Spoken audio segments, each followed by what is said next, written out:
ఒక నటుడైనంత మాత్రాన ఎమ్మెల్యే అవ్వాలని లేదు. వరుసగా ఎంతోమంది వచ్చారు రాజకీయాల్లోకి, ఇవాళ నామరూపాలు లేకుండా పోయారు, అడ్రస్ లేకుండా పోయారు.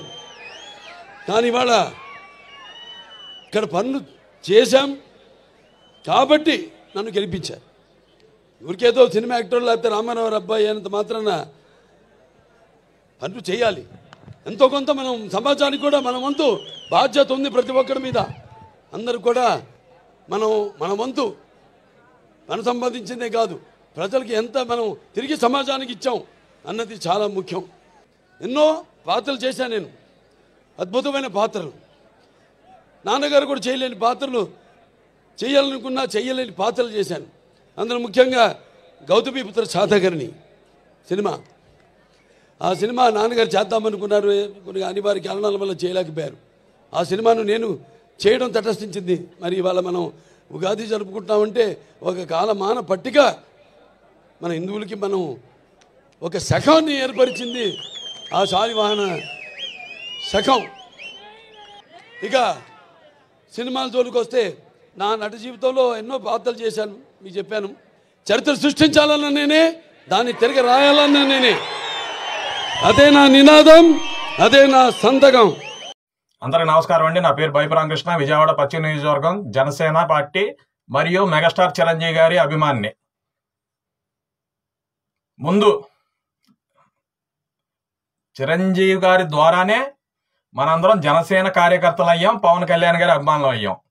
ముందు విత్తనం వేసిందే మెగాస్టార్ చిరంజీవి గారు. కాబట్టి చిరంజీవి గారిని ఎవరన్నా ఏమనంటే అది కూటమిలో ఉన్న వ్యక్తులైనా సరే ఉపేక్షించేది లేదు. మొన్న హిందూపురంలో బాలకృష్ణ గారు తనకు పద్మవిభూషణ్ అవార్డు వచ్చిన సందర్భంగా ఫంక్షన్ చేసుకున్నాడు. అది అతని ఇష్టం.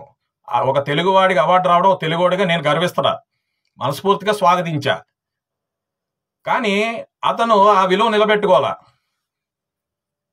సినిమా వాళ్ళు చాలా మంది పార్టీలు పెట్టారు, కంటికి కనబడకుండా కనుమరుగైపోయారు, కాలగర్భంలో కలిసిపోయారు అని చెప్పి మాట్లాడారు. అంటే అతను మాట్లాడిన మాటలు మెగాస్టార్ చిరంజీవి గారిని మాత్రమే ఉద్దేశించినవి కావు. వాళ్ళ అన్నయ్య హరికృష్ణ గారు పార్టీ పెట్టారు, మరి ఆయన కూడా సగంలో తీశారు పోటీ చేసి. అదే విధంగా వాళ్ళ నాన్నగారు వాళ్ళ పిన్ని గారు టీడీపీ పార్టీ నాశనం చేయబోతుంటే, అదే వాళ్ళ పిన్ని గారు లక్ష్మీపార్వతి గారు టీడీపీ పార్టీని నాశనం చేయబోతుంటే తెలుగువాడి ఆత్మగౌరవాన్ని కాలగర్భంలో కలిపేస్తుంటే వాళ్ళ పిన్ని, అప్పుడు చంద్రబాబు నాయుడు గారు మగాడిలాగా ఆ టీడీపీ పార్టీని తెలుగువాడి ఆత్మగౌరవాన్ని చేత్తో పట్టుకొని కాపాడాడు. అప్పుడు వాళ్ళ నాన్నగారు ఇండిపెండెంట్ గా పార్టీ కూడా పెట్టాడు. కానీ ఎలక్షన్ దాకా వెళ్ళలేదు, అంటే నాకు అంత వయసు లేదు. వాళ్ళ పిన్ని గారు మాత్రం తిరిగింది సింహం గుర్తు మీద. లక్ష్మీపార్వతి గారు, బాలకృష్ణ గారు పిన్ని గారు బాగా తిరిగారు. మరి ఆ పిన్ని గారు పార్టీని నాశనం చేస్తుంటే ఒక కొడుకుగా మీరు కదా పార్టీని తీసుకోవాలి. మరి ఆ పార్టీని కాపాడింది అల్లుడు కదా, తెలుగువాడి ఆత్మగౌరవం కాపాడింది అల్లుడు కదా. మరి చిరంజీవి గారి గురించి మాట్లాడే అర్హత మీకు ఎక్కడిది బాలకృష్ణ గారు?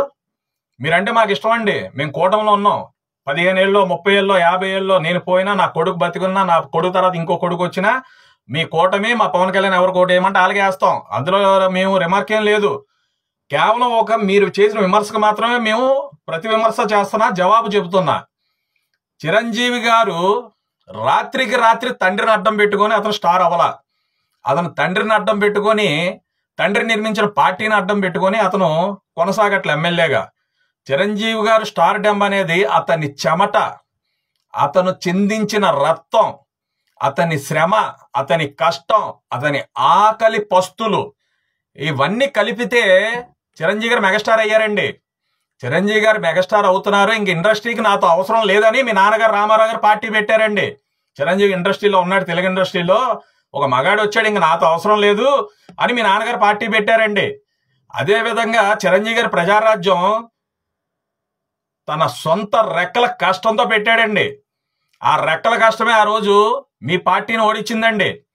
మేము ఓడిపోయామండి, మీరు ఓడిపోయారండి. రాజశేఖర రెడ్డి గారు వచ్చారండి, ఆయన సీఎం హోదాలో చనిపోయారండి. ఆయన సీఎం హోదాలో చనిపోవడం వల్ల ఆయన కొడుకు ముఖ్యమంత్రి వచ్చాడు, సానుభూతితో రాష్ట్రం 5 ఏళ్ళు సంకనాకిందండి. ఇవన్నీ తెలిసే చిరంజీవి గారు ఇది కరెక్ట్ కాదులే అని చెప్పి వాళ్ళ తమ్ముడితో ఆయనే చెప్పాడు, ప్రజారాజ్యమే జనసేనకు ఆవిర్భావం చెందిందని. అదే విధంగా ప్రజారాజ్యమే జనసేనకు ఆవిర్భావం చెంది మళ్ళీ జగన్ అనే వ్యక్తి వస్తే రాష్ట్రాన్ని ఎడారి చేస్తాడని భయంతో వాళ్ళ తమ్ముడు మీ బావగారిని అరెస్ట్ చేస్తే రోడ్డు మీద పడుకొని ఈ రోజు మిమ్మల్ని అధికారంలోకి తీసుకొచ్చాడండి. ఆ రోజు పవన్ రోడ్డు పడుకుంటే మీరు ఈ రోజు పడుకునే వాళ్ళండి. మళ్ళీ జగనే ముఖ్యమంత్రి నందమూరి బాలకృష్ణ గారు. మీరంటే నాకు కోపం లేదండి, చాలా గౌరవం ఉందండి బాబు. మనం కూటమిలో ఉన్న 70 ఏళ్ళలో 50 ఏళ్ళలో మా పవన్ కళ్యాణ్ గారు ఎవరికి చెప్తే ఓటేస్తాం కూటమిలో, దాంట్లో తేడా ఏం లేదు. కాకపోతే బాలకృష్ణ గారు మీరు మాట్లాడేటప్పుడు మీకు వయసు పెరుగుతుంది, వయసుతో పాటు అనుభవం కూడా ఉండాలి. కానీ చిన్నపిల్లోడు అయిపోతున్నారండి, ఏం మాట్లాడుతున్నారు మీకు కావట్లేదు. మీకు మీరు ఎన్ని గొప్పలైనా చెప్పుకోవచ్చు, మీరు కానీ మేము కానీ ఎవరన్నా కానీ పక్కోడిని విమర్శిస్తున్నప్పుడు మన హుందాతనం కోల్పోద్ది. అది ఎలాంటి హుందాతనం అంటే జగన్ అనే వ్యక్తి చిరంజీవి గారిని ఇంటికి పిలిపించుకొని నమస్కారం పెట్టించుకొని రాక్షస ఆనందం పొంది తర్వాత 11 సీట్లకి కూలిపేడు చూశారు. అలాంటి జరగకుండా చూసుకోండి బాబు. మళ్ళీ జగన్ రావాలని మాకు కోరుకోవడం లేదు మేము. జగన్ గాని వచ్చాడంటే మొత్తం రాష్ట్రం అంతా ఎడారైపోద్ది, ఖర్జూర తోటలు అయిపోతాయి, ద్రాక్ష రసం అయిపోద్ది. కాబట్టి మళ్ళీ జగన్ వైపు ఓటర్లు స్థానికులు ఎలాగని చూడండి. చిరంజీవికి దండం పెట్టించుకొని చిరంజీవికి తిరిగి దండం పెట్టలేదు అన్న కారణంతో 11 కొట్టారండి. జగన్ లాంటి పెద్ద అసలు మామూలోడు కాదండి, జగన్ అనేవాడు మొండోడు. అలాంటి వాడిని 11 కొట్టారండి. అలాంటిది మీరు కూటమిలో ఉంటూ కూడా చిరంజీవి గారిని విమర్శించారు అనుకోండి, ఆ గోదావరి జిల్లాలో కాదండి, మరి మీ ఇష్టం అండి. వాళ్ళు మాత్రం చిరంజీవి గారిని మీరు విమర్శించారు అని చెప్పి బలంగా గారిని నమ్మారంటే మళ్ళీ ఇంకా జగన్ మేము తట్టుకోవాలి. మీకు దండం బాబు, మీరు కొంచెం ఆచితూచి మాట్లాడాల్సిందిగా కోరుకుంటున్నామండి. ఎందుకన్నా మీ నుంచి మేమేం కోరుకోవట్లేదు. మీరంటే మాకు చాలా అభిమానం ఉంది. తెలుగుడిగా మీకు పద్మవిభూషణ్ అవార్డు రావడం మాకు చాలా సంతోషం అండి. మీకు మరిన్ని అవార్డులు రావాలండి.